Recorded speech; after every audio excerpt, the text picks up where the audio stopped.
ఇంతవరకు నీ నామ మహిమార్థంగా తండ్రి ఈ కూటాన్ని జరిగించారు. పాటల్లో మీరు తోడై ఉన్నారు తండ్రి. ఆరాధనలో మీరు మహిమ తెచ్చుకున్నందు బట్టి నీకు స్తోత్రాలు నాయన. నీ పక్షాన్ని దాసుడు నిలబడుతుండగా తండ్రి, నీ వాక్కును తండ్రి నాయన నీ దాసుడికి అనుగ్రహించండి. ప్రతి ఒక్కరితో సూటిగా తేటగా మాట్లాడమని అడుగుతున్నాను తండ్రి. వాతావరణాన్ని స్వాధీనపరచుకోండి, ప్రజలని స్వాధీనపరచుకొని నీ నామ మహిమార్థంగా తండ్రి మా అందరితో మాట్లాడమని యేసు నామమున అడుగుచున్నాము తండ్రి, ఆమేన్. Praise the Lord. బ్యాలెన్స్ చేసుకో. స్తోత్రం. Praise the Lord, praise the Lord, praise the Lord. దేవుని అతి పరిశుద్ధ నామానికి మహిమ కలుగును గాక. హల్లెలూయా. గట్టిగా చెప్తాం, హల్లెలూయా. ఈ రాత్రి కాలపు వేళ ఈ ప్రత్యేక ప్రార్థన కూడికకు అత్యాసక్తితో సమకూడొచ్చిన మీ అందరికీ ప్రభువు పేరిట హృదయపూర్వకమైన వందనాలు తెలియజేస్తూ ఉన్నాను. మరి నన్ను ఇక్కడికి ఆహ్వానించిన కుటుంబీకులు కూడా ప్రత్యేకమైన వందనాలు. దేవుడు మనల్ని ప్రేమించి మంచి సమయాన్ని, వాతావరణాన్ని అనుకూలపరుచున్నాడు కాబట్టి ఇక ఆలస్యం చేయకుండా దేవుని మాటల మీద మనం మనసు పెడదాం. ఆసక్తిగా ఉన్నారు అందరూ దేవుని వాక్యం వినడానికి. కొంచెం ఆ చిన్నపిల్లలు కొంచెం కంట్రోల్ చేయండి, వాళ్ళ తల్లిదండ్రులు ఎక్కడున్నారో. బైబిల్ గ్రంథంలో నుంచి ఒక లేఖన భాగాన్ని చదువుకుందాం. చూడండి, 103వ కీర్తన మొదటి వచనం నుంచి చదువుకుందాం. 103వ కీర్తన ప్రారంభపు వచనం నుంచి. నా ప్రాణమా యెహోవాను సన్నుతించుము, నా అంతరంగమునున్న సమస్తమా ఆయన పరిశుద్ధ నామమును సన్నుతించుము. నా ప్రాణమా యెహోవాను సన్నుతించుము, ఆయన చేసిన ఉపకారములలో దేనిని మరువకుము. చాలు చాలు చాలు. దేవుడి వాక్య భాగములోంచి మనందరితో మాట్లాడును గాక. ఆటంకాలు, అవరోధాలన్నీ ప్రభువు తొలగించును గాక. ప్రియులారా, ఎక్కువసేపు ఏం మాట్లాడను, ఇప్పటికే సమయం చాలా అయిపోయింది.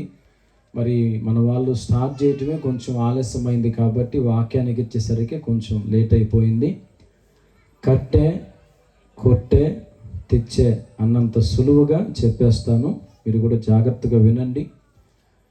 మనం చదువుకున్న మాటలు రాజైన దావీదు మాట్లాడుతూ ఉన్నాడు, తన ప్రాణంతో చెప్పుకుంటూ ఉన్నాడు. దావీదు జీవితంలో ఎన్నో ఎన్నో మేలులు రుచి చూశాడండి. గొర్రెలు కాచుకునే స్థితి నుంచి మహారాజు అయ్యేంత స్థితిని దేవుడు దావీదుకు దయచేశాడు. దావీదు జీవితంలో ఎన్నో అవమానాలు, ఎన్నో అవహేళనలు, ఎన్నో సమస్యల గుండా ప్రయాణం చేస్తూ, ఎన్ని సమస్యలు ఉన్నప్పటికీ తనకున్న ఒక మంచి అలవాటు ఏంటి అంటే దేవునితో సహవాసం చేసి ఒక శ్రేష్టమైన లక్షణం దావీదుకు ఉందని. ఒంటరిగా అరణ్యానికి వెళ్ళి గొర్రెలు కాచుకుంటూ ఆ గొర్రెలకు పచ్చని మేత చూపించి అతను ఒంటరిగా ఒక చెట్టు దగ్గర కూర్చొని దేవునితో మాట్లాడుకుంటూ, యెహోవా నా కాపరి, నాకు లేమి కలుగదు, పచ్చిక గల చోట్లను ఆయన నన్ను పరుండజేయుచున్నాడు, శాంతికరమైన జలముల యొద్దకు ఆయన నన్ను నడిపిస్తూ ఉన్నాడు, నా ప్రాణమునకు ఆయన సేద తీరుస్తున్నాడు అని దేవుని గురించి ఎన్నో ఎన్నో కీర్తనలు రాసుకున్నాడు దావీదు. అయితే ఇక్కడ మనం చదువుకున్న వచనంలో తన ప్రాణంతో చెప్పుకుంటున్నాడు. ఏమని అంటే, నా ప్రాణమా, ఏమంటున్నాడు? మీరు నోరు తెరిచి చెప్పాలి. యెహోవాని సన్నుతించుము అంటున్నాడు. అంటే బైబిల్ గ్రంథంలో తన ప్రాణముతో చెప్పుకున్న వ్యక్తులు కొంతమంది ఉన్నారు. బైబిల్లో ఒక అతను అంటాడు కదా, నా ప్రాణమా తినుము, తర్వాత తినుము త్రాగుము సుఖించుము, అనేక సంవత్సరాలకు నీకు విస్తారమైన ఆస్తి సమకూర్చబడి ఉంది కాబట్టి నీకు దిగులు లేదు ప్రాణమా. నువ్వు ఎంత తింటావో తిను, ఎంత త్రాగుతావో త్రాగు, ప్రశాంతంగా ఉండు, అనేక సంవత్సరాలకు సరిపోయినంత ఆస్తి నీకు సమకూర్చబడి ఉంది. షార్ప్ తగ్గించాలి కొంచెం, అది ఫాలో అవుతుంది. స్తోత్రం. Praise the Lord, praise the Lord. స్తోత్రం. ఇది వాయిస్తో పాటు ఫాలో అవుతుంది, చూసావా? కొంచెం అది చూసుకోయా. ఏమంటున్నాడు ప్రాణంతో? తినుము, తాగుము, సుఖించుము. మరొక అతను అంటాడు కదా అదే కీర్తనల గ్రంథంలో, నా ప్రాణమా నీవేళ కృంగి ఉన్నావు, దేవుని మీదనే నిరీక్షణ ఉంచుము, ఆయనే నీ రక్షణకర్త. ఇన్నాళ్ళు ఓర్చుకున్నావు కదా, ఇన్నేళ్ళు నిరీక్షించావు కదా, ఇంకొంచెమే ఓర్చుకో. నా ప్రాణమా కృంగిపోవద్దు, నిరాశపడొద్దు, అవిశ్వాసపు మాటలు మాట్లాడొద్దు. ప్రాణమా కొంచెం ఓర్చుకో అని ఏమండి తన ప్రాణంతో మరొక భక్తుడు చెప్పుకుంటున్నారు. సరే, వాళ్ళిద్దరిని అలా ప్రక్కన పెడితే ఇప్పుడు మనం దావీదు గురించి మాట్లాడుకుంటున్నాం. దావీదు తన ప్రాణంతో చెప్పుకుంటున్నాడు. దేవుడు నీ జీవితంలో ఎన్నో మేలులు చేశాడు ప్రాణమా, వాటిని నువ్వు గుర్తుంచుకోవాలి, మరిచిపోకూడదు అని తన ప్రాణంతో చెప్పుకుంటున్నాడు. ఇప్పుడు దావీదు జీవితంలోనే దేవుడు మేలు చేశాడా, లేకపోతే మనందరి జీవితంలో కూడా దేవుడు మేలు చేశాడా? వాక్యం వినాలి అన్న ఆశ, ఆసక్తి మనకుంటే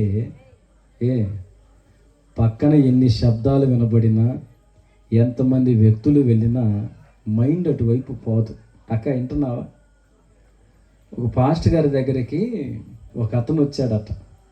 పాస్టర్ గారు, నువ్వు వాక్యం చెబుతున్నావు కానీ, ఆసక్తిగానే చెబుతున్నావు కానీ, వాళ్ళు పక్కన గోల చేస్తున్నారండి, పిల్లలు అరుస్తున్నారండి, అదిగో పశువులు అరుస్తున్నాయండి అని చెప్పాడట. నాకు వినడానికి ఏకాగ్రత కుదరట్లేదండి అన్నాడట. అంటే పాస్టర్ గారు ఒక పని చెప్పాడట. అరే నాయన, ఒక పని చెప్తా, చేస్తావంటే చేస్తాను. ఒక గ్లాసు నిండా పాలు తీసుకొని ఏమండి పైదాకా పాలు పోసి, ఈ పాలు తీసుకొని ఆ పాల వైపే చూస్తా మందిరం చుట్టూ తిరిగిరా అన్నాడట. ఒక్క చుక్క కూడా పాలు కింద పడకూడదు, మందిరం చుట్టూ తిరిగిరా అన్నాడట. సరే, గ్లాసులో పాలు పట్టుకున్నాడు. ఏమండి ఆ పాల గ్లాసు కల్లే చూస్తున్నాడు. మందిరం చుట్టూ తిరగటం ప్రారంభించాడు. తిరిగి తిరిగి తిరిగి తిరిగి వచ్చాడు. పాస్టర్ గారి దగ్గరకు వచ్చిన తర్వాత, ఏమబ్బాయి పాలు ఉన్నాయా, గ్లాసులో పోయినాయా అని అడిగాడు. ఉన్నాయండి అన్నాడు. మరి ఇందాక నువ్వు తిరిగేటప్పుడు పలానా ఆయన పెద్దగా ఆయ్ అని అరిశాడు, వినపడలేదా? అటు చూడలేదు. లేదండి. ఎందుకు? దడుచుకున్నట్టున్నాడు. నా మాట విని దడుచుకున్నాడా? స్పీకర్ ఎదురు కూర్చుంటే అట్నే ఉంటుంది, కొంచెం దూరంగా తీసుకెళ్ళి స్తోత్రం చెప్పండి మీరు ఒకసారి గట్టిగా. అక్క, అమ్మ తల్లి, పిల్లోడు కొంచెం స్పీకర్ ఎదురుగా లే, నువ్వు నీకే చెప్పేది. తీసుకోమ్మా, నువ్వు తీసుకో, లేవాలి త్వరగా. గట్టిగా అరుపు ఒకటి అరిశాడు. వినపడిందా అన్నాడట. వినపడిందండి అన్న. వినపడిందని. మరి అటు చూడలేదంటే లేదండి. ఎందుకని అంటే పాలు పోతాయని. ఏం పోతాయని? పాలు పోతాయని చూడలేదండి. మరి గేదె ఒకటి అరిసింది, అటు వినపడలేదంటే వినపడిందండి. ఎందుకు చూడలా? పాలు పోతాయని. నీ దృష్టి అంతా దేని మీద ఉంది? ఈ గ్లాసు పాల మీదే. జాగ్రత్తగా వినాలి, మనసు పెట్టి వినాలి. ఏదో వచ్చాము వెళ్ళాము అంటే కాదు. దృష్టి అంతా పాల గ్లాసు మీదే ఉంది. కాబట్టి ఏమండి, ఎంతమంది అరిసినా, ఎంతమంది గోల చేసినా, ఎంతమంది వ్యక్తులు వచ్చినా దృష్టి పాల గ్లాసు మీదే ఉంది. పాలు కూడా ఒక చుక్క కూడా. ఈ మాట మీకెందుకు చెప్పానంటే, వాక్యం వినాలి అన్న మనసు మన దగ్గర ఉంటే ఎన్ని శబ్దాలు వినబడినా మన మనసు అంతా వాక్యం మీదే ఉంటుంది. స్తోత్రం కలుగునుగాక. ఏమండి, కొంతమంది మనుషులు ఎక్కడే ఉంటారు, మనసులు మాత్రం ఎక్కడో పెట్టి వస్తూ ఉంటారు. అదే చెప్తున్నా, జాగ్రత్తగా వినండి దయచేసి. దావీదు తన ప్రాణంతో చెప్పుకుంటున్నాడు దేవుడు చేసిన ఉపకారాల గురించి అని చెబుతూ, దావీదు జీవితంలోనే కాదు మన జీవితంలో కూడా దేవుడు కొన్ని కార్యాలు చేశాడు అని చెప్పి జ్ఞాపకం చేస్తాడు. ఇప్పుడు మిమ్మల్ని అడుగుతున్నాను, మీరు చెప్పండి, దేవుడు మా జీవితంలో ఎన్నో మేలు చేశాడయ్యా అన్నవాళ్ళు గట్టిగా స్తోత్రం చెప్పండి. చెప్పని వాళ్ళందరి జీవితంలో ఏ మేలు చేయలేదన్నమాట. ఉన్నారా ఎవరన్నా? అభ్యాసం నాకు ఏ మేలు చేయలేదు అన్న వాళ్ళు ఎవరన్నా ఉన్నారా? సరిగినాల దేవుడు నాకు ఏ మేలు చేయలేదు అన్న వాళ్ళు ఎవరిని ఉంటే చేయొద్దని అంటున్నా. అమ్మ, దేవుడు నీ జీవితంలో ఏ మేలు చేయలేదా? ఎంత మట్టుకు బ్రతుకున్నావు తల్లి, అదే దేవుడు చేసిన మేలు. దేవునికి మహిమ కలుగును గాక. మనకంటే జ్ఞానం కలిగిన వాళ్ళు, గొప్ప గొప్ప వ్యక్తులు పోయి బొందల గట్లో బొబ్బున్నారు. ఈరోజు మనం సజీవంగా ఇక్కడ నిలిచి ఉన్నామంటే అది కదా గొప్ప మేలు. అందుకు కదా దేవునికి స్తోత్రం చెప్పాలి. ఏమండి, ప్రతి ఒక్కరి జీవితంలో దేవుడు ఏదో ఒక మేలు చేశాడండి. కాకపోతే దావీదు చెప్పుకున్నట్లుగా మనము కూడా మన ప్రాణంతో చెప్పుకోవాలి. ఏమని? నా ప్రాణమా దేవుడు చేసిన మేలు. స్పీడ్ తగ్గించాయా? ఉండే తక్కువ సమయం, మళ్ళీ స్పీడ్ బ్రేకర్లు ఎక్కువైనాయి నాకు. ఏమండి, ఒకటిలో పెట్టిన ఆయన చాలు. ఓకే, మాకు లేదు పాస్టర్ గారికి ఫ్యాన్ ఉందని మీరేం ఫీల్ అవ్వకండి. ఏమండి, జాగ్రత్తగా వినండి. మనం అప్పుడప్పుడు మనం చేయాల్సిన ఒక ప్రాముఖ్యమైన పని ఏంటంటే, దేవుడు మన జీవితంలో ఏ ఏ మేలు చేశాడో వాటిని గుర్తు చేసుకోవటం అనేది చాలా గొప్ప విషయం ప్రియులారా. కొంతమంది ప్రార్థన చేసేటప్పుడు కూడా ఏమండి ఏదో రెండు మాటలు అట్లా దేవునితో మాట్లాడుకొని వచ్చేస్తారు. కానీ మొంగమూరి దేవదాసయ్య గారు బైబిల్ మిషన్ వ్యవస్థాపకులు ఒక మాట చెప్పారు. ప్రార్థన చేయడానికి ఉపక్రమించేటప్పుడట ఏమండి మనకు అవసరమైంది ఏంటంటే మనోనిదానం. ఏంటిది? మీరు నోరు తెరవాలి. ఏంటిది అంటే మనసును నిమ్మలపరుచుకోవటం. ఒక భక్తుడు అన్నాడు, మనసు అనేది మర్కటం లాంటిదట. అంటే మనసు కోతి శాస్త్రాలు చేస్తూ ఉంటుంది. ఏమండి, మీరు ఎప్పుడన్నా చూసారా కోతి కుదురుగా ఒక దగ్గర కూర్చొని ప్రశాంతంగా ఉండటం? ఎప్పుడన్నా చూసారా? ఒకవేళ కూర్చుంటే అది కోతి కాదు, వేరొక జీవి అయి ఉంటుంది. కోతి ఏం చేస్తుంది? ఈ చెట్టు మీద నుంచి ఆ చెట్టు మీదకి, ఆ చెట్టు మీద ఈ చెట్టు మీదకి దూకుతానే ఉంటుంది కోతి. ఏమండి, మన మనసు కూడా వినాలి. మన మనసు కూడా ఏవేవో ఆలోచనలు, ఏవేవో తలంపులు మన హృదయంలో తిరుగుతూ ఉంటాయి. ఇప్పుడు వాక్యం వినటానికి కూర్చున్నారా? మీ మనసు కూడా ఎక్కడెక్కడో సంచారం చేస్తూ ఉంటుంది. కొంతమంది మనసు ప్రార్థనకైతే వచ్చాను, ఇంటికి తాళం వేసానా లేదని కొంతమంది మనసు అక్కడ ఉంది. ప్రార్థనకైతే వచ్చాను, బర్రెకి మేతేసానా లేదని కొంతమంది మనసు బర్రె దగ్గర ఉంది. ప్రార్థనకైతే వచ్చాను, ఈయన ఎక్కడ తిరుగుతున్నాడో అని కొంతమంది మనసు వాళ్ళ ఆయన చుట్టూ తిరుగుతూ ఉంటుంది. ఎవరు పాట రాశారు లోకంలో, సినిమాలో, నా మనసు అంతా నీ చుట్టే తిరుగుతుంది అన్నట్లుగా కొంతమంది భార్యల మనసు ఎక్కడుందంటే వాళ్ళ ఆయన చుట్టూ తిరుగుతూ ఉంది. ఏమండి, ఎక్కడున్నాడు మా ఆయన అని. అందుకని మనం ప్రార్థనకు వచ్చిన, దేవుని వాక్యం వినేటప్పుడైనా, ప్రార్థనలో కూర్చున్నప్పుడైనా మనోనిదానం అనేది చాలా ముఖ్యమైనది.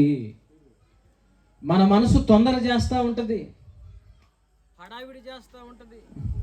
స్తోత్రం. హడావిడి చేస్తూ ఉంటుంది.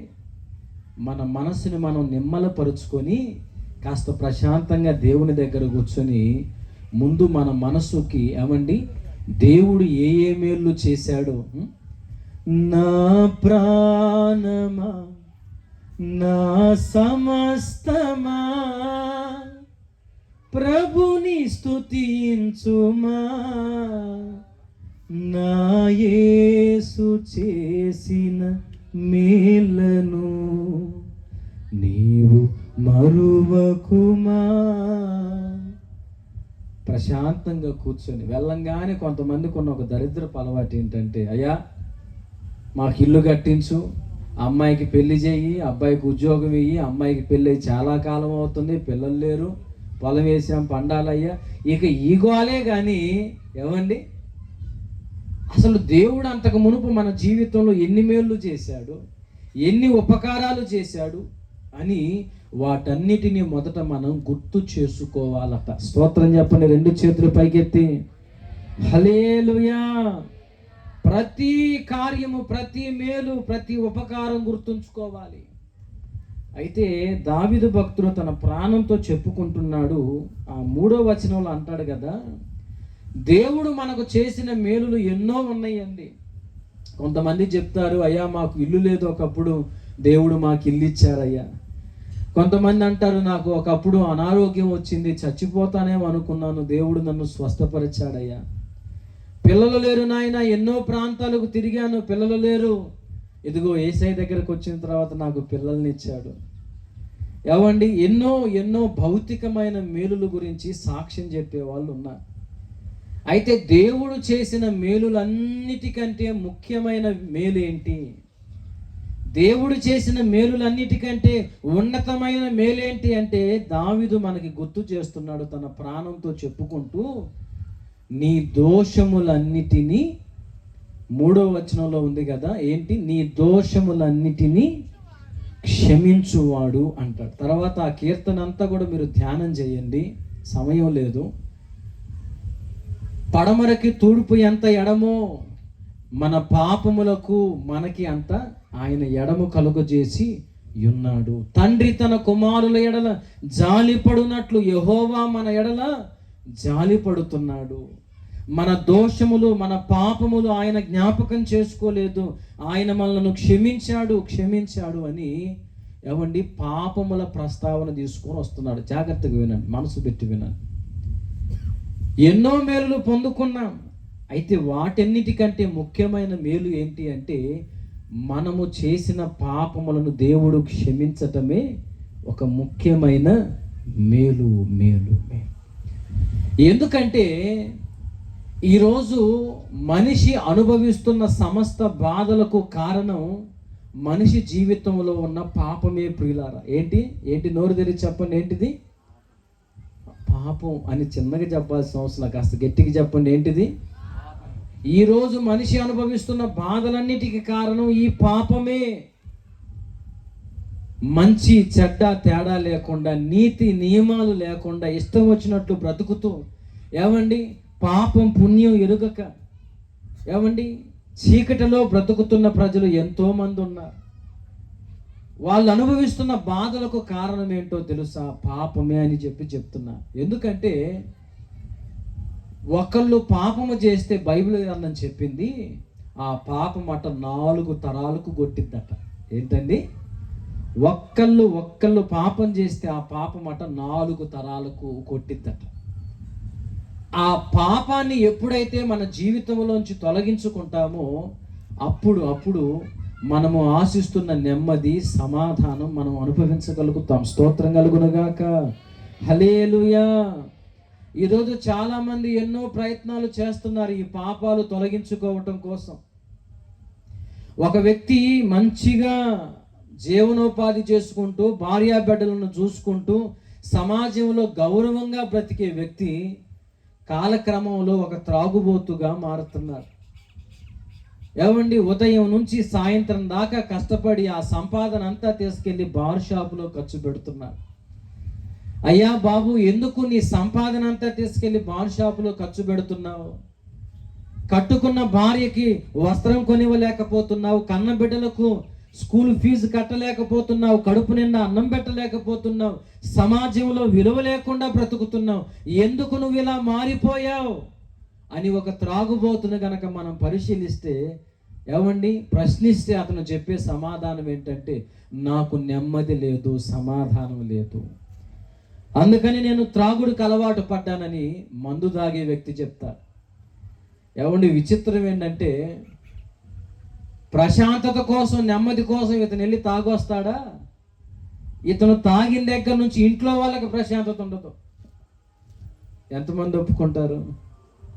ఏమండి, అతను పోయి నాకు ప్రశాంతత లేదు, నెమ్మది లేని తాగొస్తాడు, ఇతను వీళ్ళకి ఇంట్లో వాళ్ళకి నెమ్మది ఉండదు. కొంతమంది పనులు ఉన్నారు, శాలేమన్న చెప్తూ ఉంటారు. ఏమండి, కొంతమంది తాగితే ఇంట్లో వాళ్ళకే నెమ్మది లేకుండా చేస్తారట. ఇంకా పనులు ఉన్నారు కొంతమంది, వాళ్ళు తాగితే బజారుకు నిద్ర లేకుండా చేస్తారు. ఏమండి, బజారుకి నిద్ర లేకుండా చేసే పనులు ఉన్నారు కొంతమంది. ఎందుకు? తాగుతాడు, ఇక రోడ్డు మీదకి వస్తాడు, కొట్టుకుంటారు, తిట్టుకుంటారు, పక్కింటి వాళ్ళని తీర్పుకు పిలుస్తారు. రావయ్యా బయటకు అంటారు. అదే నీ గొడవకి నాకు సంబంధం ఏందిరా అంటే, నువ్వు వచ్చి తీర్పు తీర్చాలంటాడు. ఏమండి, రాకపోతే మళ్ళీ వాళ్ళ ఇంటి మీద గొడవ. ఎందుకని ఒక వ్యక్తి త్రాగుడుకు బానిస అవుతున్నాడంటే, మనశ్శాంతి లేక, నెమ్మది లేక, హృదయంలో సమాధానం లేక త్రాగుడుకు బానిస అవుతున్నాడు. మరికొంతమంది సినిమాలకు బానిసలు అవుతున్నారు, సెల్ ఫోన్లకు బానిసలు అవుతున్నారు, సీరియళ్ళకు బానిసలు అవుతున్నారు, ఏమండి వ్యర్థమైన స్నేహాలకు బానిసలు అవుతున్నారు. ప్రశాంతత, నెమ్మది లేక. పలానా దగ్గరకు పోతే నెమ్మది దొరికిద్ది, పలానా దగ్గరకు పోతే సమాధానం దొరికిద్దని ఏవేవో ప్రయత్నాలు చేస్తున్నారు. కొంతమంది పేరుకు క్రైస్తవులే, పేరుకు దేవుని బిడ్డలే. ఏమండి ఈ ఇంట్లో ఉన్న కాడ నుంచి మాకు కలిసి రావట్లేదయ్యా, ఈ ఇంట్లో ఉన్న కాడ నుంచి మాకు ఆరోగ్యం ఉండట్లేదయ్యా, ఈ ఇంట్లో ఉన్న కాడ నుంచి మాకు గొడవలు వస్తున్నాయని గుట్టుగా పోయి వస్తారు సిద్ధాంతి దగ్గరికి. ఎక్కడికి? సిద్ధాంతి దగ్గరికి గుట్టుగా పోయి వస్తారు. ఏందమ్మా ఎన్ని బాధలు పడుతున్నావు, ఆ ప్రార్థనకి వెళ్తున్నావు, ఏమన్నా లాభం ఉందా? నా మాటిని పలానా దగ్గర సిద్ధాంతి గారు ఉన్నారట, అసలు నీ ముఖం చూస్తే చెప్పేస్తాడమ్మా మొత్తం. ఏమండి శాలేమన్నోళ్ళు అప్పులు పాలైపోయి ఏమండి ఒక సిద్ధాంతి దగ్గరికి వెళ్తే ఆయన ముఖం చూసి వాళ్ళ అమ్మతో అన్నాడట, ఎట్టబడుతున్నావమ్మా ఇన్ని బాధలు అన్నాడట. ఇక ఆంతున కాళ్ళ మీద పడి, అయ్యా నువ్వే కాపాడాలి అయ్యా అయ్యా. ఒక్క మాటకే ఏమండి మాయ చేసేవాళ్ళు, మభ్య పెట్టేవాళ్ళు సమాజంలో చాలామంది ఉన్నారు. నాకు నెమ్మది కావాలి, సమాధానం కావాలి, నా పాపాలు తొలగించబడాలి అని ఏమండి సిద్ధాంతుల దగ్గరికి వెళ్ళే వాళ్ళు ఉన్నారు. మా ఇంట్లో ప్రశాంతత లేదు అని. వచ్చిన సిద్ధాంతి ఊరకుంటాడా? ఈ తలుపు ఎవరు ఎడ పెట్టారు అంటాడు. రావటమే. తలుపు ఎవరు ఎడ పెట్టింది అంటే మేస్త్రి పెట్టాడండి. పనికిమాలలో లాగున్నారు. ఈ తలుపేరా మీరు పడుతున్న బాధలన్నీ కారణం ఈ తలుపేరా, తీయండి అర్జెంటుగా అని తలుపు తీపిచ్చి ఆడ కిటికీ పెట్టిస్తాడు. ఏమండి ఇక అది మారిపిచ్చి ఇది మారిపిచ్చి చేసి, అబ్బో ఇప్పుడు బాగుంటుంది పోంది మీకు అంటాడు. వాళ్ళు వెళ్ళిన తర్వాత వాళ్ళు ఒకళ్ళ ముఖం ఒకళ్ళు చూసుకుంటా, అబ్బా ఆయన పనుడు రా, అసలు అంత సెట్ అయిపోయింది అన్నట్టుగానే ఉంటుంది. మళ్ళా గొడవలు స్టార్ట్ అవుతాయి. ఎప్పటి పరిస్థితుల్లో అప్పట్లాగానే ఉంటాయి. స్తోత్రం చెప్పండి మీరు గట్టిగా చెప్పాలి, గట్టిగా. ఏమండి పరిస్థితులు ఏవి మారు. కొంతమంది సిద్ధాంతుల దగ్గరికి తిరిగే వాళ్ళు ఉన్నారు, కొంతమంది మాంత్రికుల దగ్గరికి తిరిగే వాళ్ళు. ఎందుకు? మా బాధలు పోతాయి, మా కష్టాలు పోతాయి. ఒకప్పుడు మా కుటుంబం నెమ్మదిగా ఉంది, పచ్చని కాపురంలా ఉంది. ఈరోజు ఎండిపోయిన బ్రతుకులాగా అయిపోయింది. ఏదో అంటారు కదా, 3 పువ్వులు ఎన్ని కాయలయ్యి అట్లా ఉంది మా కుటుంబం. ఈరోజు ఎందుకు ఇట్లా మా కుటుంబం ఇట్లా పాడైపోయిందని ఏవేవో ప్రయత్నాలు చేసే వ్యక్తులు ఉన్నారండి. అయితే నేను చెప్తున్నాను కదా, సమస్య ఏంటో గుర్తుపట్టడం అనేది ఒక ముఖ్యమైన లక్షణం. ఎందుకు నాకు ఈ శ్రమలు, ఎందుకు నాకు ఈ బాధలు, ఎందుకు నాకు ఈ కష్టాలు? ఒకప్పుడు బాగా బ్రతికిన వాళ్ళం ఇప్పుడు ఎందుకు మా జీవితం ఇట్లా అయిపోయిందని సమస్య ఏదో గుర్తుపట్టకుండా వ్యర్థమైన ప్రయత్నాలు ఎన్ని చేసినా ఉపయోగం లేదు. ఏదో లోకంలో సామెత చెప్తారు, కంట్లో జబ్బు అయితే కాలుకు మందేస్తే తగ్గిద్దంటరా అంటారు. ఏమండి ఒకడట ఇట్లాగనే లైట్ వెళ్తుంటే శ్రద్ధగా వెతుకుతున్నాడట. ఎవడు మీరు ఇంట్రెస్ట్గా ఉన్నారా లేదా? చెప్పమంటారా ఇంకా ఆపమంటారా? ఏందండి నిశ్శబ్దంగా ఉన్నారు? అమ్మా చెప్పమంటారా ముగించమంటారా? వెనకమాల కుర్చీల్లో వాళ్ళు అందరూ ఓట్లు వేస్తేనే నేను గెలిచేది, సగం ఓట్లు వేస్తే అట్లా. చెప్పమని వాళ్ళు గట్టిగా స్తోత్రం చెప్పండి. ఓకే. ఆ లైట్ దగ్గర ఎతుకుతా ఉన్నాడంట ఒకడు, బాగా శ్రద్ధతో ఎతుకుతున్నాడట. మీలాంటోడు ఒకడు పోయి, ఏందిరా ఏం వెతుకుతున్నావు అని అడిగాడట. ఉండ్రా అన్నాడట. ఏం వెతుకుతున్నావు చెప్పంటే, ఉంగరం పోయిందిరా, బంగారు పొంగరం అన్నాడట. ఒరే బంగారు పొంగరం బాగొట్టుకున్నావు అని వాడిద్దరు కలిసి ఎతుకుతున్నారట. ఎంత వెతికినా దొరకట్ల. వెతికి వీడు అన్నాడట, అరే పోయింది ఎక్కడేనా అన్నాడట.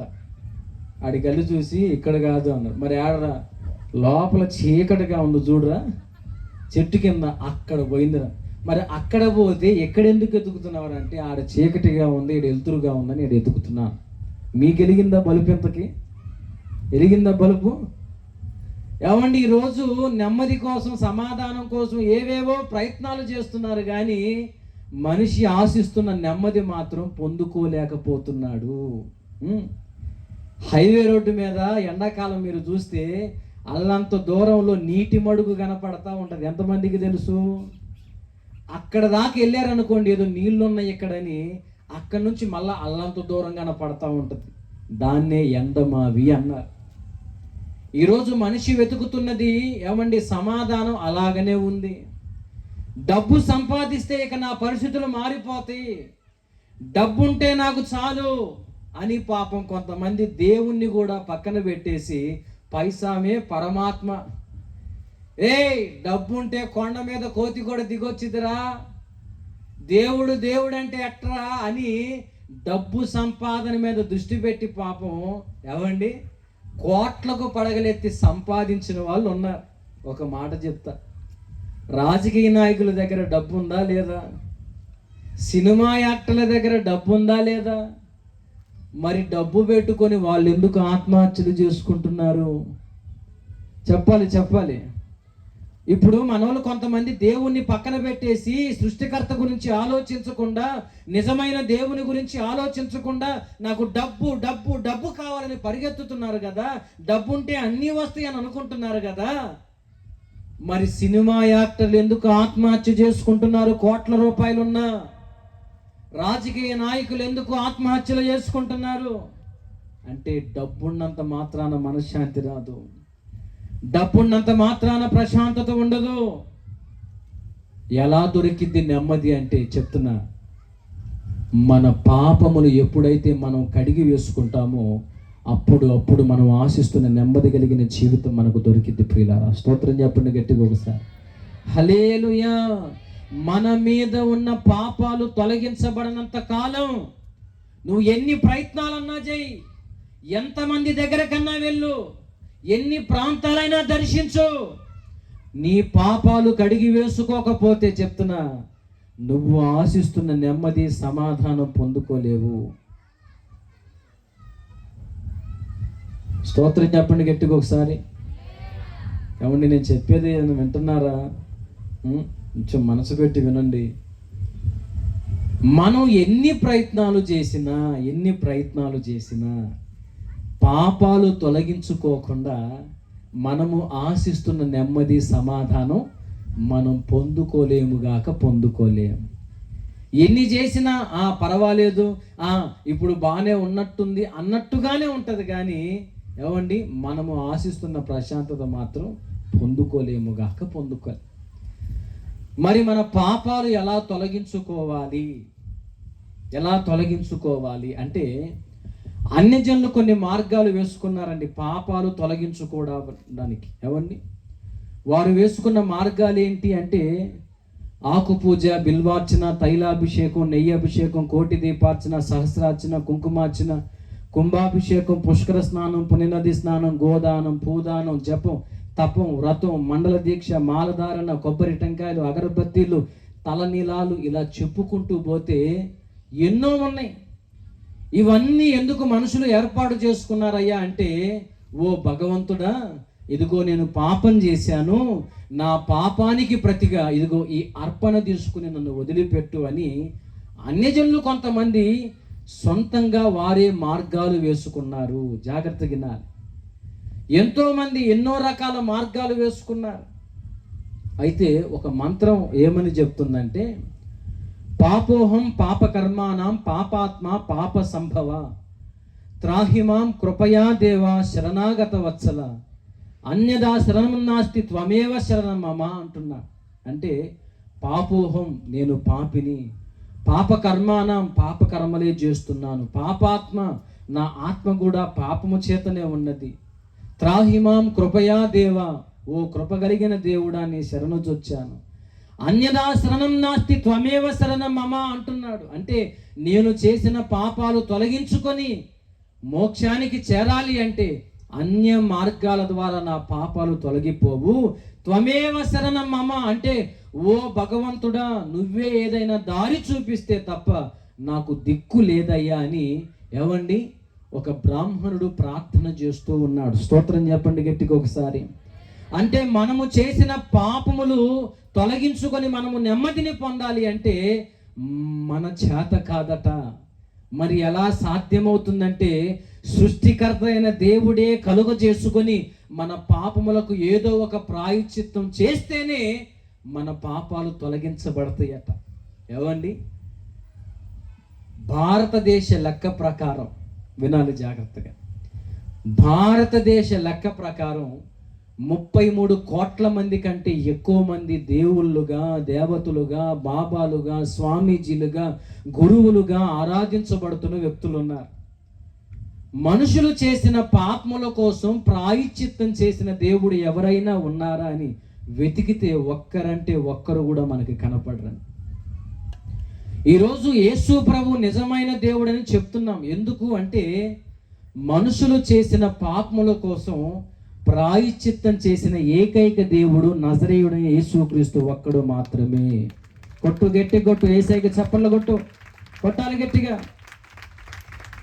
కొంతమందికి ఇబ్బందిగా ఉంటుంది ఈ మాట చెప్తే, కానీ నేను అడుగుతున్నాను, ప్రజలు చేసిన పాపాల కోసం ప్రాయశ్చిత్తం చేసిన దేవుడు ఎవరైనా ఉన్నారంటే ఎవ్వరు, ఒక్కళ్ళు కూడా ఒక్కళ్ళు కనపడలేదు. మరి ఎవరు అంటే ఇదిగో మన పాపములు క్షమించటం కోసం, మన మీద ఉన్న శాపాలు తొలగించటం కోసం, మనమున్న దరిద్రత నుంచి విడిపించటం కోసం పరలోకాన్ని విడిచిపెట్టి, మహిమను విడిచిపెట్టి, అధికారాన్ని విడిచిపెట్టి భూమి మీదకి రిక్తునిగా దిగి వచ్చి మన పాపాల కోసం ప్రాణం పెట్టాడండి యేసయ్య. స్తోత్రం కలుగునుగాక. హల్లెలూయా. అది కదా గొప్ప మేలు, అది కదా గొప్ప మేలు. ఏంటి అంటే మన ఆత్మను రక్షించడానికి ఆయన తన ప్రాణాన్ని మన కొరకు పెట్టాడు. నేను ఇందాక చెప్పాను, అయ్యా పలానా దగ్గరికి పోతే మా కడుపులో గడ్డుంటే తగ్గిపోయిందయ్యా, మంచిదే. పలానా ప్రాంతానికి పోతే అయ్యా ఇదిగో మాకు ఇల్లు లేదు, దరిద్రతలో బ్రతికే, మాకు ఆస్తిపాస్తులు సమకూర్చబడ్డాయి, ఓకే. పలానా ప్రాంతానికి పోతే మాకు ఎన్నో సంవత్సరాలుగా పిల్లలు లేకపోతే ఇదిగో మాకు అబ్బాయి పుడితే ఆ అబ్బాయి పేరు కూడా అదే పెట్టుకున్నామయ్యా అని చెప్పేవాళ్ళు లేకపోలే. నేను అడుగుతున్నాను, ఎన్నో ప్రాంతాలకు తిరిగావు, ఎన్నో కార్యాలు జరిగినాయి అంటున్నావు కదా, నీ పాపాలు క్షమించబడిన స్థలం ఏదన్నా ఉందా? ఈ రాత్రి ఇక్కడ ఉన్న వాళ్ళకి చెప్తున్నాను, ఇక్కడ వరకు రాలేక ఎక్కడో మైక్ శబ్దంలో ఉండి వింటున్న వాళ్ళకి చెప్తున్నాను, నీ పాపములు కడిగి వేసుకునే స్థలం ఏదైనా ఉంది అంటే అది యేసు ప్రభు దగ్గర, ఒక్కడి దగ్గర మాత్రమే దొరికిద్ది. దాని పేరు రక్షణ. రక్షణ. స్తోత్రం కలుగునుగాక. హల్లెలూయా. ఈ రాత్రి మీకు చెప్తున్నా యేసు ప్రభు ఎందుకు దేవుడు, ఎలా దేవుడు, ఎప్పుడు దేవుడు అని ఏమండి తెలిసి తెలియకుండా భక్తి చేయకూడదు. భక్తి చేస్తే ఎలా ఉండాలి అంటే ఏమండి సరైన విధంగానే ఉండాలి. ఏదో అందరూ పోతున్నారు కదా అందరితో పాటు నేను కాదు. నువ్వు నమ్ముకున్న దేవుడు ఎలాంటి వాడు, ఆయన శక్తి సామర్థ్యాలేంటి, ఎందుకు దేవుడు, ఎలా దేవుడు, ఎప్పుడు దేవుడు అని ఆయనను తెలుసుకొని ఆరాధించటం అనేది అది నిజమైన ఆరాధన. హల్లెలూయా. హల్లెలూయా. ఈరోజు మీకు చెప్తున్నా, మీరు ఎంతమంది రక్షణ బాప్తిస్మం పొందారు? చేతులు ఎత్తండి. అయ్యా దేవుడు చేసిన ఆ మేలు మేము కూడా అనుభవించామయ్యా, ఆయన ఇచ్చిన గొప్ప రక్షణ మేము పొందుకున్నామయ్యా. ఏంటండి చేతులు ఎత్తండి, పర్లేదు.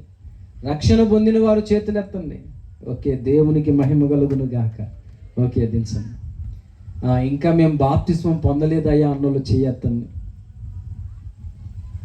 నాకు వింతగా ఉందే, ఇందాక చెయ్యెత్తలేదు ఇప్పుడు ఎత్తలేదంటే ఇది దేనికి సంబంధించిన వాళ్ళు? పర్లేదు, ఎత్తమ్మా, పర్లేదు. నేను ఇంకా బాప్తిస్మం పొందలేదన్న వాళ్ళు చేయొద్దని మీ కొరకు నేను ప్రార్థన చేస్తాను. చిన్నగా లెగుస్తుంది. యేసు నామములో మీరు కూడా రక్షించబడుదురు గాక. ఏమండి, యేసు ప్రభు మన పాపాలు తొలగించుకోవాలని తన ప్రాణాన్ని మన కొరకు పెట్టాడని. ఇప్పుడు ఏదన్నా ఒక రాయి మీద వేలు పెట్టి మరొక రాయితో ఆ వేలును చెతగొట్టుకుంటున్నాడు అనుకోండి, అతన్ని ఏమంటాం మనం? చెప్పాలి ఏమంటాం బ్రదర్? పిచ్చోడు అంట, అంతే కదా. మరి యేసయ్య పిచ్చోడయ్యా, అక్కడి నుంచి వచ్చి మన కొరకు ప్రాణం పెట్టింది, అక్కడి నుంచి వచ్చి రక్తం చిందించింది. ఏమండి పిచ్చి పట్టా? నేను చెప్తున్నా, ఎంతకాలం మనశ్శాంతి లేని జీవితాన్ని జీవిస్తావు? ఆ మధ్య శాలేమన్న ఒక పాట పాడుకున్నా, ఆదరించలేని వాటి నర్తించేరు, ఆశ్రయపురమా నిన్నే ద్వేషించేరు, ఆనందం పొందేందుకు తపించేరు, ఆనందం పొందేందుకు తపించేరు, ఆవేదనతో కాలం గడుపుచుందురు, ఆవేదనతో కాలం గడుపుచుందురు. ఏవండి, ఆదరించలేని వాటిని అర్థించారు, ఆశ్రయపురమా నిన్నేమో ద్వేషించారు. ఆనందం పొందడానికి, మనశ్శాంతి పొందడానికి ఏవేవో ప్రయత్నాలు చేస్తున్నారు.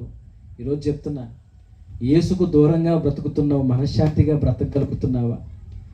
యేసయ్యకు దూరంగా బ్రతుకుతున్నావు, నెమ్మదిగా జీవించగలుగుతున్నావా?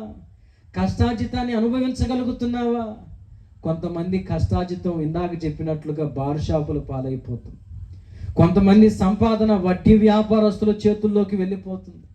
కొంతమంది సంపాదన వ్యభిచారపు గృహాలకు వెళ్ళిపోతుంది. కొంతమంది సంపాదన హాస్పిటల్ పాలైపోతుంది. ఈ రాత్రి దేవుడు నిన్ను పిలుస్తా ఉన్నాడు. ఎంతకాలం నెమ్మది లేని జీవితాన్ని జీవిస్తావు? ఎంతకాలం వేదనలో బ్రతుకుతావు? నాకు దూరంగా ఉండి నువ్వు ప్రశాంతంగా ఉండలేవు.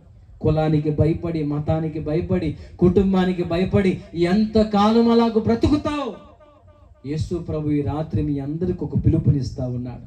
ప్రయాసపడి భారము మోసుకొనుచున్న సమస్త జనులారా, నా యొద్దకు రండి, నేను మీకు విశ్రాంతినిస్తాను, నెమ్మది కలిగిన జీవితాన్ని ఇస్తాను, మీ కష్టాజితాన్ని మీరే అనుభవించేట్లుగా చేస్తాను, రండి నా దగ్గరికి అంటే కొంతమంది వద్దొద్దులేండి, ఆ కులం తక్కువ దేవుడు మాకు అవసరం లేదండి, ఆ ఊరు బయట దేవుడు మాకు అవసరం లేదండి.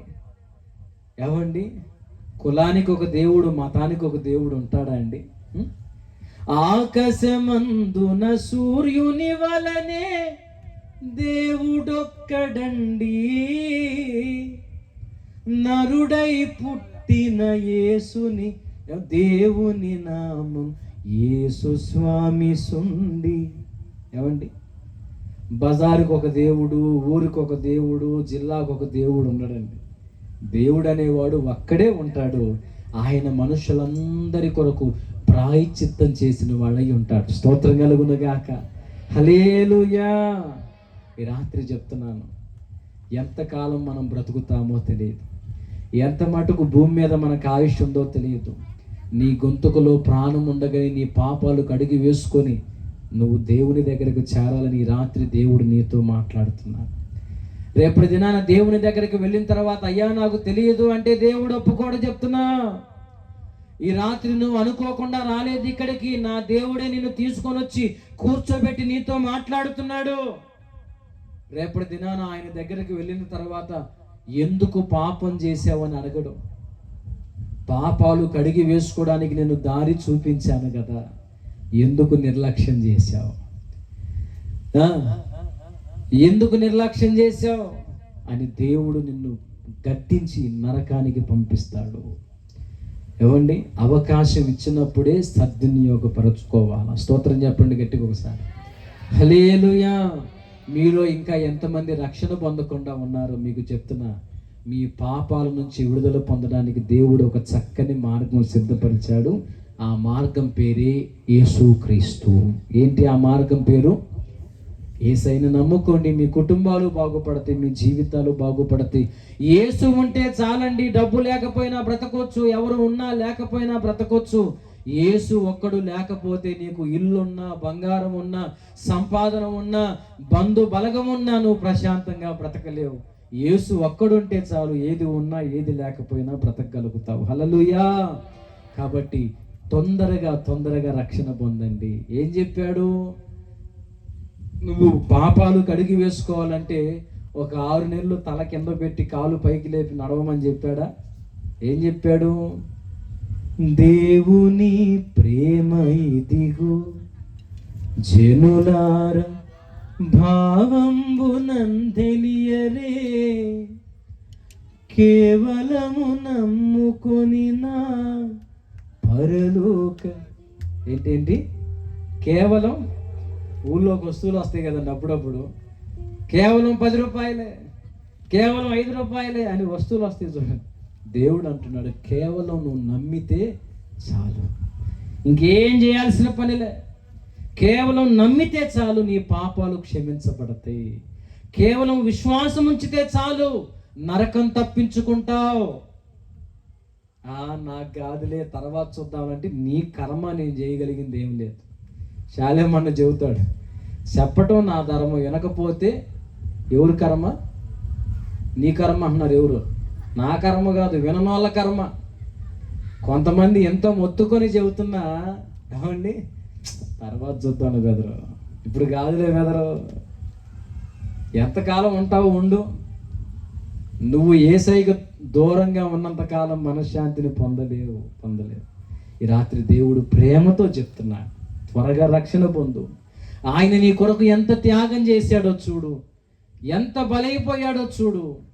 దేవుడు మనకు చేసిన గొప్ప మేలేంటి? మన పాపాల కొరకు ఆయన ప్రాణం పెట్టడమే గొప్ప మేలు.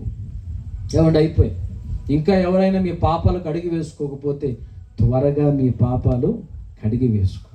స్తోత్రం కలుగును గాక. ఓకే, దేవుడు చేసిన మేలులు గుర్తు పెట్టుకోవాలి, గుర్తు చేసుకోవాలి అని చెప్తున్నా. దావీదు అన్నాడు, యెహోవా చేసిన ఉపకారాలలో దేనిని మర్చిపోకూడదు, గుర్తుంచుకోవాలి అన్నాడు. గుర్తుంచుకుంటే ఏం జరిగిద్దో తెలుసా? అయిపోయిందండి, అయిపోయింది. ఇక ముగిస్తున్నాను, చివరికి వచ్చాను, వినండి. స్తోత్రం చెప్పండి సంతోషంగా. అదేదేదే ఇందాక ఇంత సంతోషంగా చెప్పలేదే, ఇంత ఉద్యమం లేదే అంటే ముగింపు అనే మాట వినగానే మీకు ఎక్కడలేని ఉద్యమం వచ్చినట్టుంది. సరే పర్లేదు. దేవుడు చేసిన కార్యాలు మనం గుర్తు చేసుకుంటే మనకి ధైర్యం వస్తుంది. ఏమొస్తుంది? ధైర్యం వస్తుంది. ఎందుకంటే ఇందాక దేవుడు మీ జీవితంలో మేలు చేశాడా అంటే, ఎందుకు చేయలేదయ్యా, ఎన్నో గొప్ప కార్యాలు చేశాడని మీరు చేతులు ఎత్తారు. ఎన్నో ఇబ్బందులు మీ జీవితంలో ఎదుర్కొన్నారు. మీరే మీ జీవితంలోనే ఎన్నో బాధలు పడ్డారు.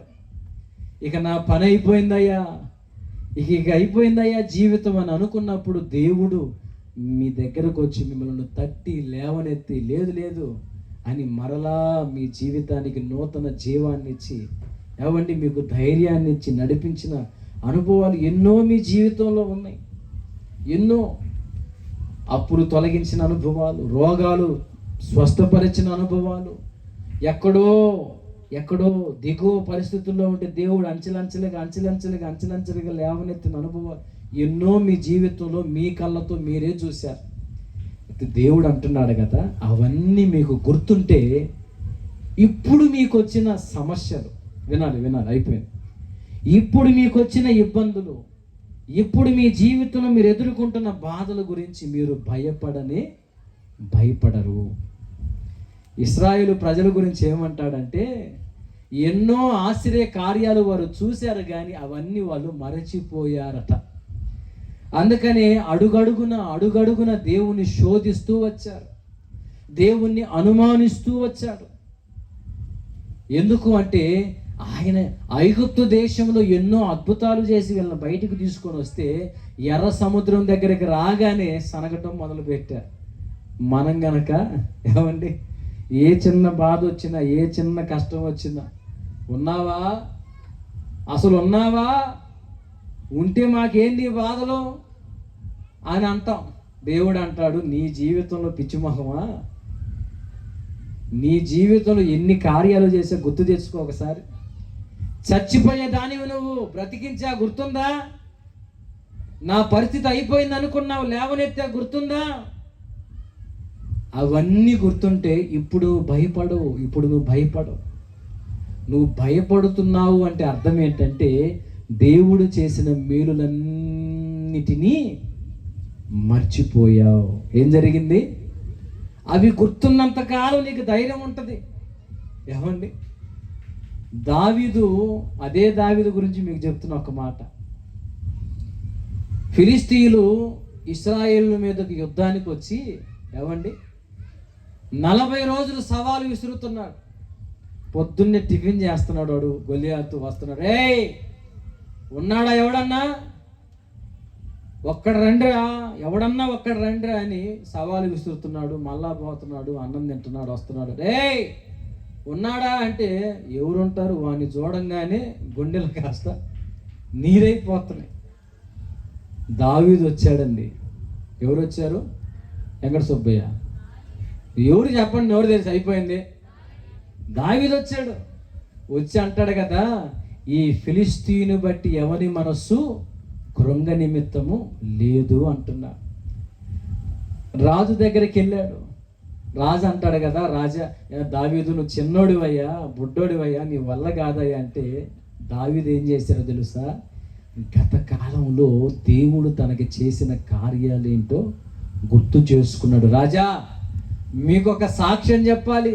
ఏంటో తెలుసా? నా గొర్రెలను నేను మేపుతూ ఉన్నప్పుడు నా గొర్రెల మీదకి ఎలుగుబంటి వచ్చింది రాజా. నా దేవుడు నాకు తోడై ఉండి ఆ ఎలుగుబంటిని గొర్రెలను చీల్చినట్లుగా చీల్చి పక్కన పడేశా. రాజా అయిపోలే, ఇంకా సెకండ్ హాఫ్ ఉంది. మళ్ళా ఇంకొకసారి గొర్రెలను మేపుతా ఉంటే సింహం వచ్చింది నా మీదకి, గొర్రెల మీదకి. ఆ సింహాన్ని కూడా పట్టి చీల్చి పక్కన పడేసే రాజా అని ఏమంటున్నాడో తెలుసా దావీదు? రాజా ఇదిగో ఆ ఎలుగుబంటి యొక్క బలము నుండి, సింహం యొక్క బలము నుంచి నన్ను కాపాడిన దేవుడు ఇదిగో ఈ యుద్ధములో కూడా నాకు దేవుడు జయాన్ని ఇస్తాడు. స్తోత్రం కలుగునుగాక. హల్లెలూయా. దావీదు విశ్వాసం ఎలా బలపడిందో తెలుసా? గత కాలంలో దేవుడు చేసిన మేలులు గుర్తు చేసుకోవటం ద్వారా ఏమండి దావీదులో విశ్వాసం బలపడింది. మనం ఏం చేస్తామంటే ఏం లేదండి, వచ్చిన సమస్య మీదే మనం దృష్టి పెడతాం. సమస్య ఎంత పెద్దదో మనం ఆ సమస్య మీదే దృష్టి పెడతాం. కానీ దేవుడు అంటాడు, ఆ సమస్య కంటే నేను చాలా గొప్పవాడిని. ఆకాశ గగనాలను నీ జేనతో కొలిచితివి, ఆకాశ గగనాలను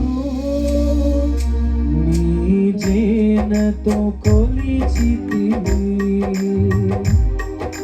శూన్యములో ఈ భూమిని, శూన్యములో ఈ భూమిని వేలాడదీసిన నా యేసయ్యా నీకే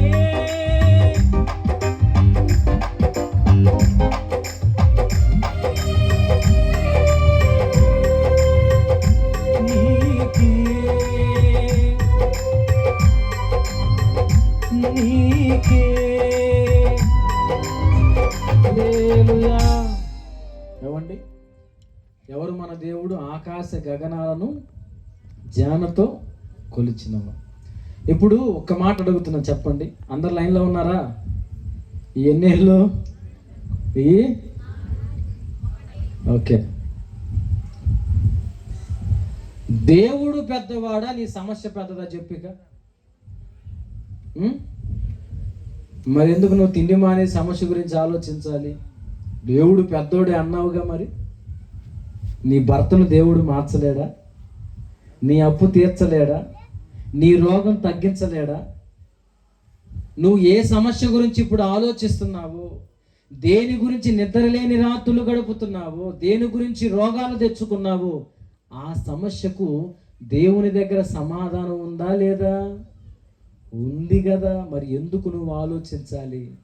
నువ్వు చేయాల్సిందల్లా ఒకటే, గత కాలంలో దేవుడు చేసిన మేలులన్నిటిని గుర్తు చేసుకుంటా ఉంటే చాలు, నీ విశ్వాసం బలపడుతుంది. హల్లెలూయా. అన్ని కార్యాలు దేవుడు నా పక్షంగా చేశాడు. ఇప్పుడు దేవుడు నన్ను వదిలిపెడతాడా? ఇప్పుడు దేవుడు నన్ను విడిచిపెడతాడా? లేదు లేదు, పొరపాటును కూడా సమస్య మనల్ని ఏమి చేయదండి. మనం భయపడటం తప్పితే ఏం చేయదు. ఇప్పుడు మన వాళ్ళు వరి చేలు వేస్తారు. ఏం చేలు? వరి చేలు వేస్తారు, తెలుసు కదా. అవి గింజలు తినటానికి పక్షులు వస్తాయి. పక్షులు వస్తున్నాయని మన వాళ్ళు ఏం చేస్తారంటే ఒక దిష్టి బొమ్మను ఒకదాన్ని నిలబెట్టి దాని చేతిలో ఏదో ఒకటి జెండాను ఏదో ఒకటి పెడతారు. ఎంతమందికి తెలుసు? మీరు పల్లెటూరులో ఉన్నారా లేకపోతే సిటీలో ఉన్నారా? దిష్టి బొమ్మలు తెలియదమ్మా, తెలుసు కదా. ఏమండి, ఆ దిష్టి బొమ్మను చూసి ఆ పక్షులు అనుకుంటాయి కదా, వామ్మో మొత్తానికి మనం వచ్చి గింజలు తింటున్నామని ఏదో పెద్దదే సెట్ చేశారా అని ఆ పక్షులు భయపడి అక్కడికి రావటమే మానేస్తాయి. ఇప్పుడు మిమ్మల్ని అడుగుతున్నా, చెప్పండి, ఆ వెళ్ళి ఆ గింజలు తింటే ఆ దిష్టి బొమ్మ ఏమన్నా చేసిద్దా? ఏయ్ ఏంది, మొన్నటిదాకండి నేను లేను కాబట్టి వచ్చాను, నేను ఉన్నాను, ఏంది దిష్టి బొమ్మ వచ్చిద్దా? మరి పక్షులు దేన్ని చూసి భయపడుతున్నాయి? ఈరోజు మన పరిస్థితులు కూడా అలాగనే ఉన్నాయి. సమస్య నిన్నేం చెయ్యదు, దేవుడు నీకు తోడై ఉన్నాడు. ఇంతకుముందు ఎన్నో ఇట్లాంటివి వచ్చినాయి పోయినాయి, ఇప్పుడు వచ్చింది కూడా నీకు తెలియకుండానే నా దేవుడు తీసేయబోతున్నాడు. నువ్వు చేయాల్సిందల్లా ఒక్కటే, ఏంటి? నా ప్రాణమా నా సమస్తమా ప్రభుని స్తుతించుమా, నా యేసు చేసిన మేలను నీవు మరువకుమా, నా యేసు చేసిన మేలను నీవు మరువకుమా, నా ప్రాణమా నా సమస్తమా. హల్లెలూయా. ఏం చేయాలి? సమస్య వచ్చిందని సమస్య వైపు చూడటం కాదు. ఇందాక నేను చెప్పా, మొంగమూరి దేవదాస్ అయ్య గారని, ఆయన అంటాడట, సమస్య వస్తే వచ్చావు, నువ్వు తెచ్చిన ఆశీర్వాదం ఏదో ఇచ్చేసి పోవే సమస్య అంటాడట. నువ్వు కూడా సమస్యతో చెప్పాలి, నీకు వచ్చిన సమస్య ఊరకనే రాలేదు, దానితో పాటు ఏదో ఒక ఆశీర్వాదాన్ని వెంట పెట్టుకొని వచ్చింది. ఇప్పుడు ఎంత నలుగుతున్నావో, ఎంత వేదన పడుతున్నావో, రహస్యంగా ఎంత కన్నీరు గారుస్తున్నావో నేను చెప్తున్నా, అవన్నీ మరచిపోయేంతగా నా దేవుడు నిన్ను దీవించబోతున్నాడు. ఆమేన్. నువ్వు చేయాల్సిందల్లా ఒక్కటే, దేవుడు చేసిన కార్యాలు గుర్తు చేసుకుంటూ విశ్వాసంతో పలకటం నేర్చుకోవాలి. ఏం చేయాలి? ఇప్పుడు నవ్వుతా ఉండొచ్చు కొంతమంది నీ పరిస్థితులు చూసి. ఏ సంవత్సరాలు అయిందిగా యేసు ప్రభుని నమ్ముకొని, ఏం చేశాడు దేవుడు నీకు? ఇల్లుందా? భర్త మారాడా? పిల్లలు మారు మనసు పొందారా? ఏమి పొందుకున్నావు నువ్వు? యేసు అని వెంట వెళతా ఉన్నావు, ఏం పొందుకున్నావని నిన్ను చూసి నవ్వేవాళ్ళు కొంతమంది ఉంటారు. ఏమండి, శాలేమన్న పరిచర్య ప్రారంభించిన తొలి దినాల్లో బాగా నలుగుతూ ఉన్నారు, భయంకరమైన పరిస్థితుల్లో ఉన్నాడట. ఒక దర్వాజు నిలబెట్టి మట్టి గోడ ఎదురుగా, ఆ దర్వాజు గోడ ఉంటుంది కదా ఎదురుగా, దానికి మట్టి గోడ కట్టుకొని చుట్టూ, అదిగో మనోళ్ళు గ్రీన్ క్లాత్ కట్టారు కదా, నర్సరీ క్లాత్, అట్లాగ చుట్టూ పాత చీరలు కట్టుకొని బ్రతుకుతున్నారు. అప్పట్లో మట్టి గోడ కట్టుకొని చుట్టూ పాత చీరలు కట్టుకొని బ్రతుకుతున్నారండి. ఒకరోజు జోరున వర్షం పడుతుందట. నానుపుడు వాన అంటారు కదా, ఏ వాన? నానుపుడు వాన అంటారు కదా. వాన ఎడతెగకుండా పడతానే ఉంది. నాని ఆ గోడ మట్టి గోడ కదా, వాళ్ళు చూస్తూ ఉండగానే అమాంతం కూలిపోయింది. ఉన్నది ఒక్కటే ఒక్క గోడ, అది కూడా మట్టి గోడ, వాళ్ళ కళ్ళ ముందే నేలకు ఒరిగిపోయింది. ఏమండి, వాళ్ళు చూస్తా బాధపడతా ఉన్నారు. అన్నవాళ్ళు చూసి కళ్ళ వెంట నీళ్లు పెట్టుకుంటా ఉన్నారు. ఎదురుగా ఒక వ్యక్తి ఉన్నాడట. అతను ఏం చేశారో తెలుసా? గోడ పడిపోయింది అని నవ్వటం మొదలు పెట్టాడు. ఏమండి, ఒక పక్క ఈ అవమానాన్ని చూసి ఏడుస్తూ ఉంటే ఓదార్చాల్సింది పోయి వాళ్ళు నవ్వుతూ ఉన్నారట. నవ్వుతూ ఉంటే అన్న పైకి చూసి, దేవా పర్వాలేదయ్యా, నీ చిత్తం లేకుండా, నీ అనుమతి లేకుండా ఇది జరగలేదు కదా, నీకే స్తోత్రం తండ్రి అని. ఏమండి, కొన్ని దినాలు గడిచిన తర్వాత ఆ నవీన్ అతను అట్లానే ఉన్నాడు, అక్కడే ఉన్నాడు. శాలేమన్న లక్షల మందికి దీవెనకరంగా మార్చబడ్డాడు. క్రీడ ఆ అనుభవాల్లోంచి వచ్చిన పాటలు అవన్నీ కూడా సమయం లేదు, ఏం చేద్దాం? నీ స్థితి చూసి నవ్విన వారే. ఈరోజు నీకు కూడా చెప్తున్నా, ఇప్పుడు నీ పరిస్థితులు చూసి కొంతమంది నవ్వుతున్నారేమో, కొంతమంది పడతా లెగుస్తా. నీ పరిస్థితులు చూసి కొంతమంది నవ్వుతున్నారేమో, గుర్తుపెట్టుకో, వాళ్ళందరూ సిగ్గుపడేట్లుగా నా దేవుడు చేయబోతున్నాడు. నువ్వు చేయాల్సిందల్లా ఒకటే, నా దేవుడు సజీవుడు, నా దేవుడు నన్ను విడిచిపెట్టలేదు, నా దేవుడు నాకు తోడై ఉన్నాడు. ఏదన్నా లోపాలుంటే నాలో ఉన్నాయి, కానీ నా దేవుడు నన్ను విడిచిపెట్టలేదు. ఏవండి, విశ్వాసంతో పలకటం నేర్చుకోవాలి. స్తోత్రం కలుగును గాక. హల్లెలూయా. ఎన్ని సమస్యలైనా, ఎన్ని శోధనలైనా యేసు నీతో కూడా ఉన్నాడు. ఆయన్ని చెయ్యి విడిచిపెట్టలేదు. కృంగిపోవద్దు, నిరాశపడవద్దు. నీ జీవితంలో ఒకసారి వెనక తిరిగి చూసుకో.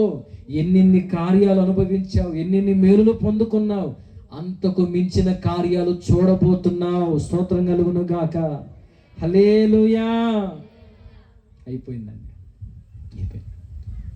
మన పాపములు క్షమించటం దేవుడు గొప్ప మేలు అని చెప్పాను. దేవుడు చేసిన గొప్ప మేలు అని చెప్పాను. ఆయన చేసిన మేలులు గుర్తు చేసుకోవటం ద్వారా మన గుండెల్లో ఒక ధైర్యం వస్తుంది అని చెప్పాను. మరొక మాట ఏంటంటే, ఆయన చేసిన మేలులు గుర్తు చేసుకోవటం ద్వారా మనకి కృతజ్ఞత ఏర్పడుతుంది.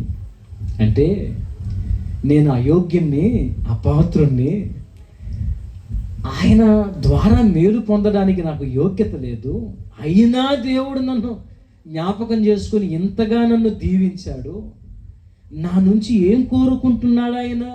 ఒక చిన్న లేఖనం చూడండి, 116వ కీర్తన. ఈ ఒక్క వచనం చదివించి నేను ప్రార్థన చేస్తాను. 116వ కీర్తన 12వ వచనం చూడండి ఒకసారి. యెహోవా నాకు చేసిన ఉపకారములన్నిటికీ నేను ఆయనకేమి చెల్లింతును? ఏమండి? రక్షణ పాత్రను చేతబుచ్చుకొని యెహోవా నామమున ప్రార్థన చేసేదను. యెహోవాకు నా మొక్కుబళ్ళు. తలలు పైకెత్తి నా వైపు చూడండి. దేవుడు మన జీవితంలో ఎన్నో మేలు చేశాడండి. మేలులు పొందుకున్న మనం ఎలా ఉండాలని దేవుడు కోరుతున్నాడంటే, కృతజ్ఞత కలిగి జీవించాలని కోరుతున్నాడు. కృతజ్ఞత అంటే ఏంటంటే, ఇన్ని మేలులు మనం పొందుకున్నాం కదా, ఇంత ఆశీర్వదించబడ్డాం కదా, నా నుంచి ఆయన ఏం కోరుతున్నాడు గుర్తుపట్టి దాన్ని దేవునికి ఇవ్వటం కృతజ్ఞత. దేవునికి మనం ఏమిస్తే తృప్తి పడతాడండి? ఒక 10 బియ్యం కట్టలు వేస్తే దేవుడు సంతోషపడతాడా? అయ్యా, బియ్యం లేవసాను ఇబ్బంది పడుతున్నావు నాయన, ఎట్నో బియ్యం తెచ్చేవండి, యేసు ప్రభు సంతోషపడతాడా? ఏమండి, వెండి బంగారాలు ఇస్తే యేసయ్య సంతోషపడతాడా? మరి ఏమిస్తే సంతోషపడతాడంటే, యేసు ప్రభు కోరుకునేది ఏంటంటే మన హృదయాన్ని కోరుకుంటాడు. స్తోత్రం కలుగును గాక. ఏం కోరుకుంటాడు? చాలామంది యేసు ప్రభు దగ్గరకు వచ్చి అవేవో ఇచ్చి ఇవేవో ఇచ్చి ఆయన్ని సంతోషపరచాలని చూస్తారు. యేసు ప్రభు ఏం కోరుతున్నాడో తెలుసా? నీ జీవితాన్ని మార్చుకోమని దేవుడు చెప్తున్నాడు. చాలామంది చర్చికి రావడానికి అదే బాధ. ఏంటి? యేసు ప్రభు దగ్గరకు వస్తే తాగుడు మానుకోవాలి, యేసు ప్రభు దగ్గరకు వస్తే 2 కుంపట్ల వ్యవహారం కుదరదు. అర్థం చేసుకోండి. యేసు ప్రభు దగ్గరకు వస్తే సినిమాలు సీరియళ్ళు ఉండవు. పసికర్లోడికి కూడా ఇన్ని పత్యాలు ఉండవు. ఏమండి, పసికర్లోడికి కూడా ఇన్ని పత్యాలు మీకు వద్దురా నాయన, దేవుడు వద్దు, యేసు ప్రభు వద్దు, భక్తి క్రమం వద్దు, మేము చేసుకునే క్రమంలో మేము ఎట్టయినా బతకొచ్చు, ఎట్టయినా బాగొచ్చు, మాకు వద్దురా యేసు ప్రభు అని. చాలామంది యేసు ప్రభు నమ్ముకోవడానికి ఇదే కారణం. ఎందుకంటే ఆయన దగ్గరకు వచ్చిన వెంటనే ఆయన ఏం చెప్తాడంటే, నాకు బంగారందే, వెండిదే, నాకు పట్టు వస్త్రాలు ఇవేం అడగడు, పాపం మానుకో మర్యాదగా అని చెబుతాడు.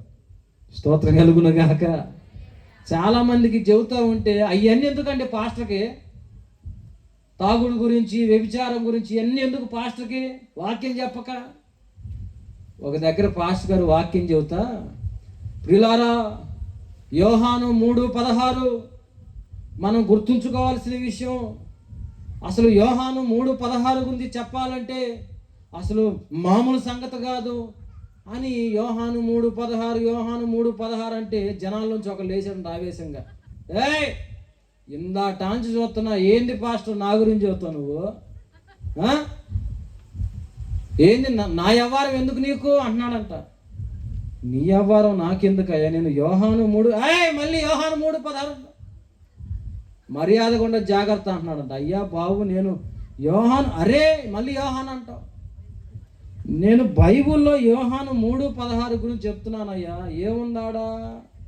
దేవుడు లోకమును, ఆయన అంటాడు లేదు లేదు నువ్వు నా గురించే చెప్తున్నావు. యోహాన్ అంటే నేనే, 3 అంటే నాకున్న 3 భార్యలు, 16 అంటే మాకున్న 16 మంది పిల్లలు, నువ్వు నా గురించి చెప్తున్నావు. వాక్యం చెప్పాయా బాబు. కొంతమంది అయ్యా తాగుడు మానుకో అయ్యా, నీ కుటుంబంలో అవమానం ఎదురవుతుంది, సమాజంలో అవమానం ఎదురవుతుందంటే అయ్యని నీకెందుకు పాస్టర్, వాక్యం చెప్పండి. వాక్యమే చెప్తుంది. యేసు ప్రభు దగ్గరకు వచ్చిన తర్వాత ఏవేవో ఆయనకిచ్చి సంతోషపరచాలని చూస్తే పొర్రపాటును కూడా అవి తీసుకొని ఆయన, నువ్విచ్చే కానుక కాదు కావాల్సింది, నీ జీవితం మార్చుకోవటం యేసయ్యకి కావాలి. కొంతమంది చర్చి కట్టించామండి, చర్చి చుట్టూ గోడ కట్టించామండి, సిమెంట్ కట్టలు ఇచ్చామండి, అంతటితో మిమ్మల్ని పరలోకం తీసుకుంటాడండి. పొర్రపాటును కూడా తీసుకోవడం చెప్తున్నా. నువ్వు క్రైస్తవుడివైనా, క్రైస్తవుని పేరు పెట్టుకున్నా, సంఘ పెద్దవైనా, నువ్వు ఎవరివైనా కావచ్చు, పాపాలు కడిగి వేసుకోకపోతే నరకానికి పోతావు. ఎక్కడికి పోతావు? నువ్వు ఏమన్నా అనుకో, నాకు అనవసరం. మీరు స్తోత్రం చెప్పండి గట్టిగా. ఏమన్నా అనుకోండి, పాపాలు కడిగి వేసుకోకపోతే నరకం గ్యారంటీ, పాపాలు కడిగి వేసుకుంటే పరలోకం గ్యారంటీ. యేసయ్య దగ్గరకు వచ్చిన మనం కృతజ్ఞత కలిగి జీవించాలంటే ఆయన ఏది అడుగుతున్నాడో అది మనం ఇవ్వటం నిజమైన కృతజ్ఞత అని చెప్తున్నాం. కొంతమంది ఉంటారు, రేవు దాటిందాకా ఓడమల్లన్న అంటారట, రేవు దాటిన తర్వాత పోరా బోడిమల్లన్న అంటారు.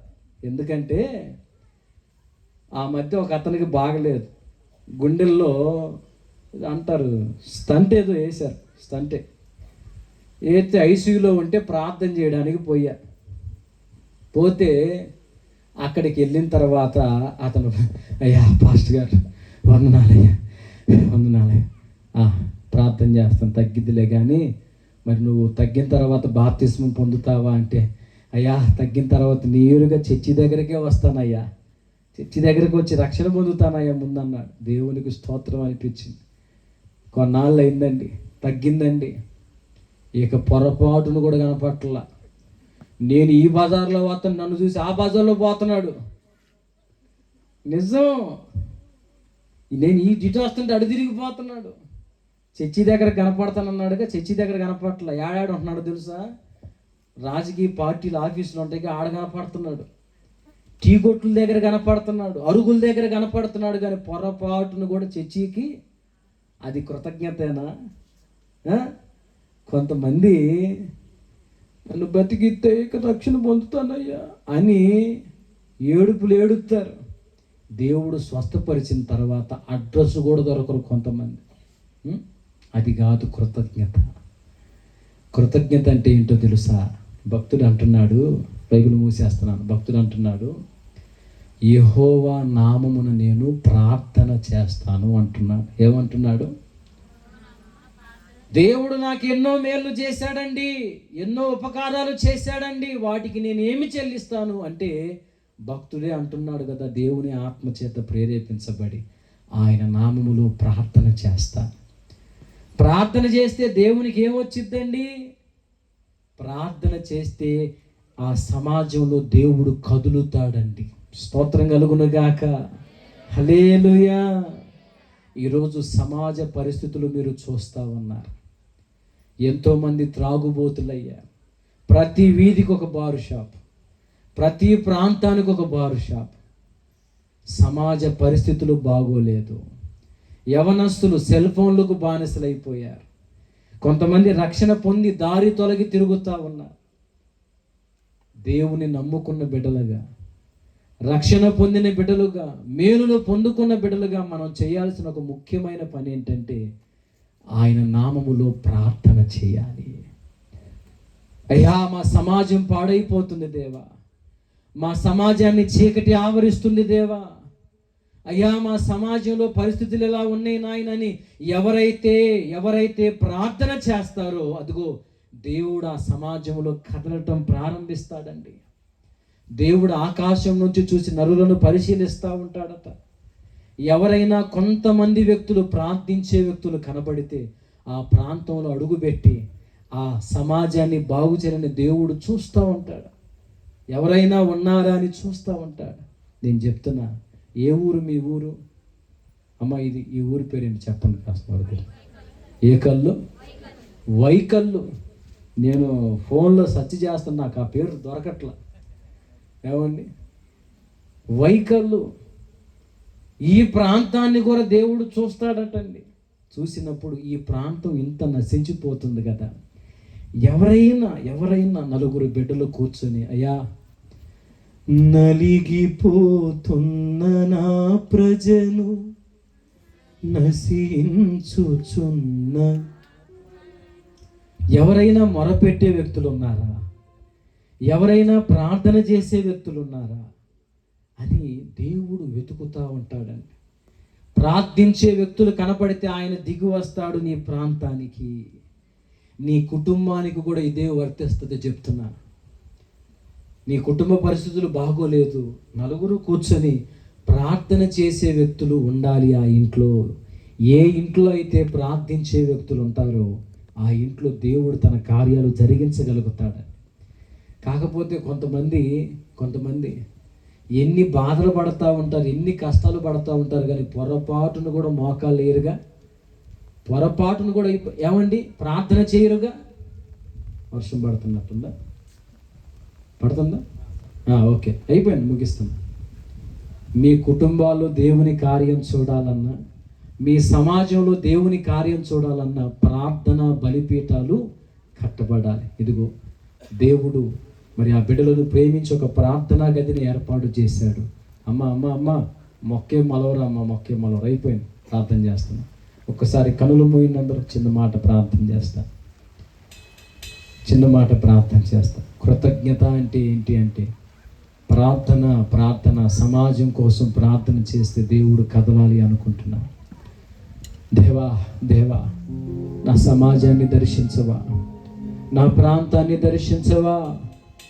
సోదరి, దేవుడు ఎదురు చూస్తున్నాడమ్మా, నీ కోసమే దేవుడు ఎదురు చూస్తున్నాడు. నా కుమారి ప్రార్థన చేసిద్దేమో, నేను కదులుదామని దేవుడు ఎదురు చూస్తున్నాడు.